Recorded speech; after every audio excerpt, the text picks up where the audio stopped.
Welcome to Sarah Cooks for You. Today I'm making a very easy peasy summer special pineapple cucumber salad. This not only looks very attractive but it also tastes very delicious and it's easy to make too. You can serve this in parties and get-togethers as well. I'm using 1.5 cucumber for this. It's better if you keep it with the peel as it is more nutritious. It has a lot of fiber, but if you want to peel it off, we can peel it and then chop them. And the thing is, there is no exact measurements for this. You can add any amount of cucumber you want and season it accordingly. So I'm just chopping them into these pieces. Please subscribe to my channel and also like and share my videos. If you do try this recipe, please let me know in the comment section. So in a serving bowl, we'll add in the cucumber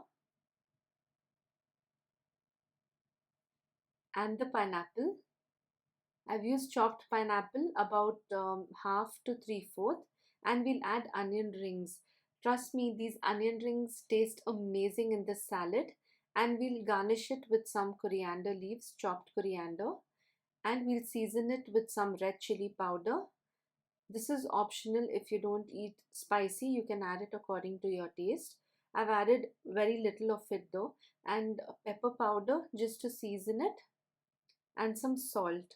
But in this recipe, I'm adding some green chutney to this to give it that extra zing. So if you're not adding the green chutney, you can add salt, red chili flakes or red chili powder, and some lemon juice and some lemon zest.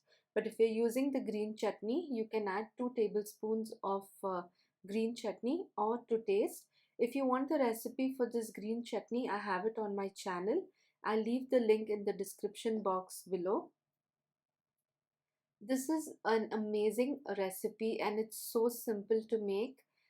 You can try it for Iftar this Ramadan as well. And the easy peasy salad is ready to be served. It's so delicious. With the pineapples and the cucumber and the onion rings. But make sure you assemble it just before you serve it. I hope you enjoyed this cucumber pineapple salad.